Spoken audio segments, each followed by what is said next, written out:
বর্তমানে খাগড়াছড়ি এবং রাঙামাটির যে পরিস্থিতি বিরাজমান রয়েছে তার প্রেক্ষিতে আসলে বান্দরবনের পরিস্থিতি অনেকটাই শান্ত রয়েছে। বান্দরবনের বলতে গেলে এখানের যে পরিবেশ সেটি বর্তমানে অনেকটাই নিরাপদ রয়েছে। গতকাল আসলে এই যে রাঙামাটি এবং খাগড়াছড়িতে যে ঘটনাগুলো ঘটেছে গত কয়েকদিন ধরে, তার প্রেক্ষিতে বান্দরবনের জেলা প্রশাসক শাহ মুজাহিদউদ্দিন বিকেলে একটি জরুরি শান্তি সভার আয়োজন করেছে। সেই শান্তি সভার মধ্যে বান্দরবনের জেলা প্রশাসকের মাধ্যমে বান্দরবনের যে পাহাড়ির এবং বাঙালিদের যে নেতৃবৃন্দরা ছিল তারা বান্দরবনের সেই জেলা প্রশাসক সম্মেলন কক্ষে অবস্থান করেছিল এবং তারা এই শান্তি সমাবেশে সকলের মধ্যে বিশালভাবে আলোচনা হয়েছে এবং তারা বান্দরবনের যে শান্তি শৃঙ্খলা রক্ষা করা, যে সম্প্রীতি রয়েছে সেই সম্প্রীতি রক্ষা করার জন্য আলোচনায় একসঙ্গে যুক্ত হয়েছেন এবং তারা সকলে বলেছে যে বান্দরবনের যে শান্তি শৃঙ্খলার রয়েছে, যে সম্প্রীতির কথাটা রয়েছে, তার সেই সম্প্রীতি যাতে অটুট থাকে সেজন্য একযোগে কাজ করবে।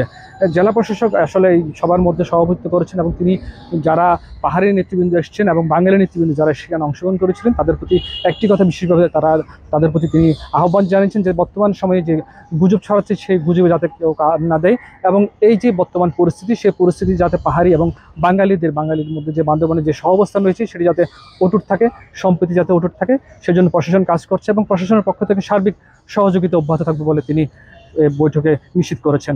আমরা যদি বলি বর্তমানে আজকে যদি রাঙামাটি এবং খাগড়াছড়িতে যে পরিস্থিতি বিরাজমান রয়েছে এবং যে অবরোধ ডাক রয়েছে সেই প্রেক্ষিতে বান্দরবনের একদম পরিস্থিতি স্বাভাবিক। বান্দরবনে সকাল থেকে দূরপাল্লার যে যানবাহনগুলো রয়েছে বান্দরবন থেকে ঢাকা, চট্টগ্রাম এবং কক্সবাজারমুখী সকল গণপরিবহন সকাল থেকে চলছে। এখনও পর্যন্ত বান্দরবনে কোনো ধরনের অশান্তি বা কোনো ধরনের অপ্রীতিকর কোনো ঘটনার এখনও পর্যন্ত সৃষ্টি হয়নি।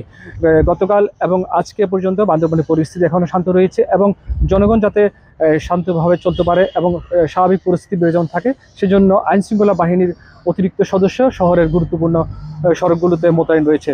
সবকিছু মিলিয়ে রাঙামাটি এবং খাগড়াছড়ির পরিবেশের বিপরীতে বান্দরবনের পরিবেশ বর্তমানে রয়েছে এবং বান্দরবনের বর্তমানে সার্বিক পরিস্থিতি শান্ত রয়েছে।